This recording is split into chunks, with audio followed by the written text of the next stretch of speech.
তবে বেশ কিছু দুরন্ত আপডেট আপনাদেরকে দিই। সেটে করা কলেজ সার্ভিস কমিশন, মাধ্যমিক উচ্চ মাধ্যমিকের পর এবার সেটের প্রশ্নে কিউআর কোড। সেটের অ্যাডমিট কার্ডেও কিউআর কোড থাকছে। কিউআর কোড থাকলে কি সুবিধা জানবো, আমাদের প্রতিনিধি সোমরাজ বন্দ্যোপাধ্যায় রয়েছেন সঙ্গে। সোমরাজ, দেখো, কিউআর কোড থাকলে মূলত যে সুবিধা, যেটাতে সাফল্য পেয়েছেন মধ্যশিক্ষা পর্ষদ, উচ্চ মাধ্যমিক শিক্ষা সংসদ, প্রশ্নপত্রের ছবি তুলে যদি কেউ সোশ্যাল সাইটে ভাইরাল করে তাহলে সঙ্গে সঙ্গে সেই পরীক্ষার্থীকে চিহ্নিত করে নেওয়া সম্ভব এবং সেই পরীক্ষার্থীর বিরুদ্ধে প্রয়োজনীয় পদক্ষেপ নেওয়া সম্ভব। আর সেই কারণেই এই কিউআর কোড ব্যবহারের সিদ্ধান্ত নিয়েছে কলেজ সার্ভিস কমিশন। মূলত তুমি জানো যে এই রবিবার সেটের পরীক্ষা রয়েছে, যেখানে প্রায় 55,000-এরও বেশি পরীক্ষার্থী পরীক্ষার জন্য আবেদন করেছে। সেই পরীক্ষায় প্রশ্নপত্রে কিউআর কোড থাকবে, পাশাপাশি ইতিমধ্যে পরীক্ষার্থীদের যে অ্যাডমিট কার্ড দেওয়া হয়েছে সেখানেও কিউআর কোড রয়েছে। এছাড়া উত্তরপত্র যখন পরীক্ষা কেন্দ্র থেকে নির্দিষ্ট জায়গায় কলেজ সার্ভিস কমিশন নিয়ে যাবে সেখানেও কড়াকড়ি রাখা হচ্ছে। পাসওয়ার্ড লক সিস্টেম এমন কিছু প্রযুক্তি ব্যবহার করে উত্তরপত্র নিয়ে আসা হবে, অর্থাৎ গোটা পরীক্ষা কেন্দ্র করে যাতে স্বচ্ছতা বজায় থাকে। সাম্প্রতিক সময় একাধিক পরীক্ষায় বেশ কিছু অভিযোগের প্রেক্ষিতে সেই কারণেই কলেজ সার্ভিস কমিশনের তরফে এই সিদ্ধান্ত নেওয়া হয়েছে। বেশ, সঙ্গে থাকো।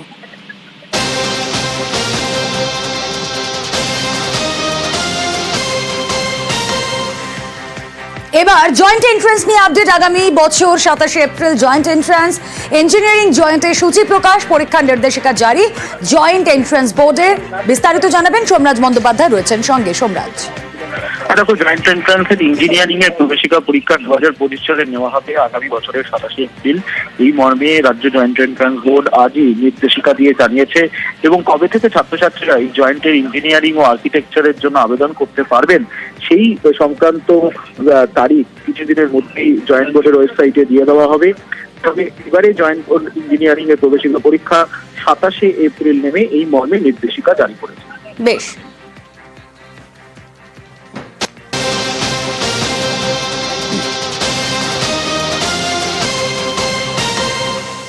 ভবন, রাস্তা, সেতু এগুলোর তদারকিতে এবার নজরদারিতে নয়া পরিকাঠামোয় অ্যাপ। ভবন, রাস্তা, সেতু ও বাঁধে নজরদারি, সরকারি আধিকারিকদের পরিদর্শন, বাধ্যতামূলক নজরদারি এবং তথ্য জানতে নতুন অ্যাপ।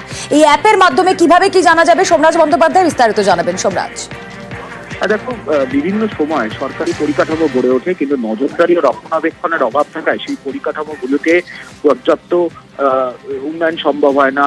বিভিন্ন সময় অভিযোগ ওঠে, আইসিডিএস সেন্টার থেকে শুরু করে স্কুল, কলেজ, হাসপাতাল বিভিন্ন সময় উদাসীনতার অভিযোগ উঠে এসছে। আর তাকে মাথায় রেখেই রাজ্যের অর্থ দপ্তর একটি অ্যাপ চালু করছে, মূলত যে অ্যাপের মাধ্যমে সরকারি আধিকারিকরা ব্লক স্তর থেকে শুরু করে রাজ্য স্তর পর্যন্ত আধিকারিকরা তারা বিভিন্ন পরিকাঠামো পরিদর্শন করবেন। সপ্তাহে একদিন ন্যূনতম তাদের পরিদর্শন করতে হবে।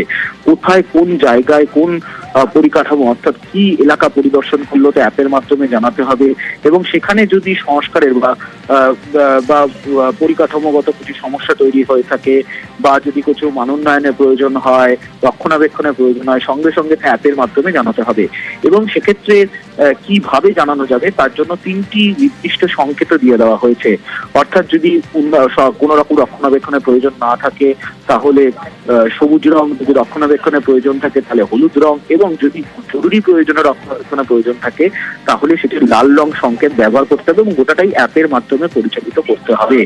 এই অ্যাপ কবে থেকে কার্যকর হবে তা খুব শীঘ্রই জানিয়ে দেওয়া হবে এবং এই অ্যাপ কিভাবে ব্যবহার হবে তার গাইডলাইন বিভিন্ন জেলায় জেলায় পাঠানো হয়েছে রাজ্যের অর্থ দপ্তরের তরফে।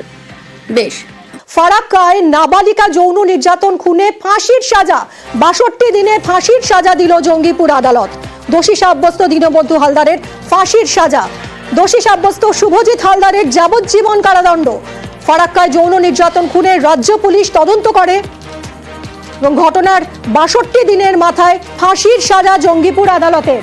প্রণব, আমাদের প্রতিনিধির কাছ থেকে আরো বিস্তারিত জানবো। প্রণব, আদালতের কি পর্যবেক্ষণ? দেখো, 62 দিনের মাথায় ফারাক্কায় যে নাবালিকাকে খুন করে যৌন নির্যাতন করে তাকে খুন করা হয়েছিল সেই ঘটনায় 2 অভিযুক্তকে গতকালকেই দোষী সাব্যস্ত করেছিলেন বিচারক। আজকে দীনবন্ধু হালদার তাকে ফাঁসির সাজা এবং তার সঙ্গে আরও একজন শুভজিৎ হালদারকে যাবজ্জীবন কারাদণ্ডের নির্দেশ দিয়েছেন বিচারক। এবং 13ই অক্টোবর সেই দিনটা ছিল বিজয় দশমী। বিজয় দশমীর দিনই একটি বাচ্চা ফুটফুটে বাচ্চা, তাকে তুলে নিয়ে গিয়ে নৃশংসভাবে তার ওপর যৌন নির্যাতন চালানো হয়। তারপর তাকে খুন করে বস্তার মধ্যে ভরে রেখে দেওয়া হয়েছিল এবং এই ঘটনাতে তোলপাড় পড়ে যায় সারা রাজ্য জুড়ে। তারপরে কিন্তু 62 মেয়েটির মা বাবা কর্মসূত্রে দিল্লিতে থাকেন বেশিরভাগ সময় বছরের, তাই মেয়েটিও মা বাবার সঙ্গে দিল্লিতেই থাকতো, মাঝে মাঝে তার গ্রামের বাড়িতে আসতো। গত পুজোর সময় সে মামা বাড়িতে বেড়াতে এসেছিল মা বাবার সঙ্গে। 13ই অক্টোবর ছিল বিজয়া দশমী। সেদিন সকালবেলা সে তার মামার বাড়ি থেকে সামান্য দূরে বন্ধুদের সঙ্গে খেলছিল। দুপুরবেলার মধ্যে তার বাড়ি ফিরে আসার কথা ছিল, কিন্তু যখন দুপুরবেলা পর্যন্ত সে বাড়ি ফেরেনি, তার মা এবং দিদিমা খুব উদ্বিগ্ন হয়ে পড়েন, খোঁজ করেন যে মেয়েটা এখনো ফিরছে না কেন। ঠিক এই সময় দুপুর 1টা, সোয়া 1টা এইরকম সময়ে আইসি ফারাক্কা নীলোৎপল মিশ্রের কাছে একটা ফোন আসে যে মাঠপাড়া রেল কলোনি এলাকায় একজন লোককে স্থানীয় মানুষ দলবদ্ধভাবে মারছে। পুলিশ সঙ্গে সঙ্গে ঘটনাস্থলে যায় এবং যাকে মারা হচ্ছিল তাকে উদ্ধার করে হাসপাতালে পাঠায়। এরপর খোঁজ নেওয়া হয় কাকে মারা হচ্ছিল, কেন লোকে মারছিল। তারপর জানা যায় যে মেয়েটির মা এবং দিদিমা যখন মেয়েটির খোঁজ করছিল, তখন মেয়েটির বন্ধু যাদের সাথে সে খেলছিল তারা এবং আরো 1-2জন পাড়া প্রতিবেশী বলেন মেয়েটিকে দীনবন্ধু হালদার বলে একজন তার বাড়ির দিকে নিয়ে যাচ্ছিল। যাকে মারা হচ্ছিল সেই দীনবন্ধু হালদার। মেয়েটির মা দিদিমা স্বভাবতই দীনবন্ধুর বাড়িতে যান, খোঁজ করেন যে আমাদের মেয়ে এসেছে কিনা।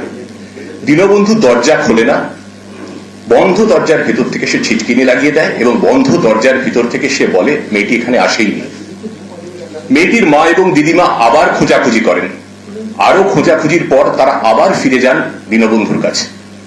এবারও দীনবন্ধু দরজা খুলতে অস্বীকার করে এবং এবার সে অন্য কথা বলে মেয়েটি এসেছিল কিন্তু চলে গেছে। বক্তব্যে যেহেতু এত অসঙ্গতি ছিল, আচরণ সন্দেহজনক ছিল, মা দিদিমা চিৎকার চেঁচামেচি শুরু করেন, পাড়ার লোক জমে যায়, তারা দরজায় ধাক্কাধাক্কি করেন এবং প্রবল চাপের মুখে একসময় দীনবন্ধু দরজা খুলতে বাধ্য হয়। সেই ঘরের তল্লাশিতে দেখা যায় ঘরের একটা আলনার পিছনে একটি হলুদ প্লাস্টিকের ব্যাগের মধ্যে নাবালিকার প্রাণহীন দেহ। তার মুখে একটা কাপড় গোঁজা এবং শরীরে একাধিক আঘাতের চিহ্ন। এরপরই স্থানীয় মানুষ ওই দীনবন্ধু হালদারকে মারতে শুরু করে, গণপ্রহার শুরু হয়। তারপর যেমন বলেছি আইসি ফারাক্কার কাছে খবর চায়, পুলিশ গিয়ে তাকে উদ্ধার করে হাসপাতালে নিয়ে যায় এবং গ্রেফতার করে। দেহের প্রথামাফিক ময়নাতদন্ত হয়, সুরতহাল হয়, ম্যাজিস্ট্রিয়াল ইনকোয়েস্ট হয়, পুরোটাই ভিডিওগ্রাফি করা হয় এবং ময়নাতদন্তের রিপোর্টে আমরা জানতে পারি যে নাবালিকার উপর চরমতম যৌন নির্যাতন হয়েছে। তার বিশদ ব্যাখ্যায় আমি যাচ্ছি না, কিন্তু পোস্টমর্টেম রিপোর্টে যেটা বলা হয়েছে সেটা বলে দিই। Aggravated, forceful, penetrative sexual assault, নির্মমতম নির্যাতনের শিকার হয়েছিল মেয়েটি। এবং এই নির্যাতন যে দীনবন্ধু একা করেনি, তার সঙ্গে আরো একজন ছিল, সেটা আমরা তদন্তে দীনবন্ধুকে জিজ্ঞাসাবাদ করে পাড়া প্রতিবেশীর সাথে কথা বলে আমরা জানতে পারি। এই দ্বিতীয় ব্যক্তির নাম শুভজিৎ হালদার। সেও মাছ বিক্রেতা, দীনবন্ধুও মাছ বিক্রেতা, দুজনেই মাছের ব্যবসা করে, দুজনেই স্থানীয় বাসিন্দা। প্রথা মাফিক এই নারকীয় ঘটনা, তারা পরিকল্পনা মাফিক তারা এই ঘটনা ঘটিয়েছিল। দীনবন্ধু জানতো পাড়ার মেয়েটি ফুল ভালোবাসত, ফুলের শখ ছিল। সেদিন ঘটনার সময় এই দীনবন্ধু মেয়েটিকে ফুল দেখাবে এবং নানা ধরনের রঙিন ফুল উপহার দেবে, এই লোভ দেখিয়ে নিজের বাড়িতে নিয়ে যায়। মেয়েটি সরল বিশ্বাসে রাজি হয়ে যায় সঙ্গে। শুভজিৎ পরিকল্পনা মাফিক সেখানে আগে থেকেই অপেক্ষা করছিল দীনবন্ধুর বাড়ির কাছে। দুজনে ঘরের ভিতরে ঢুকে নাবালিকার উপর চরম নির্যাতন চালায়, তারপর গলা টিপে শ্বাসরোধ করে খুন করে এবং প্লাস্টিকের ব্যাগে ঢুকিয়ে দেয়। পরিকল্পনা ছিল যে রাতের অন্ধকারে বস্তাটা জঙ্গলে ফেলে দেবে। তার চেয়েও যেটা নারকীয়, যে রায় আমরা জানতে পেরেছি, আমাদের তদন্তে এসেছে, নাবালিকা প্রাণ হারানোর পরেও তারা তার উপর যৌন নির্যাতন চালিয়েছিল। যে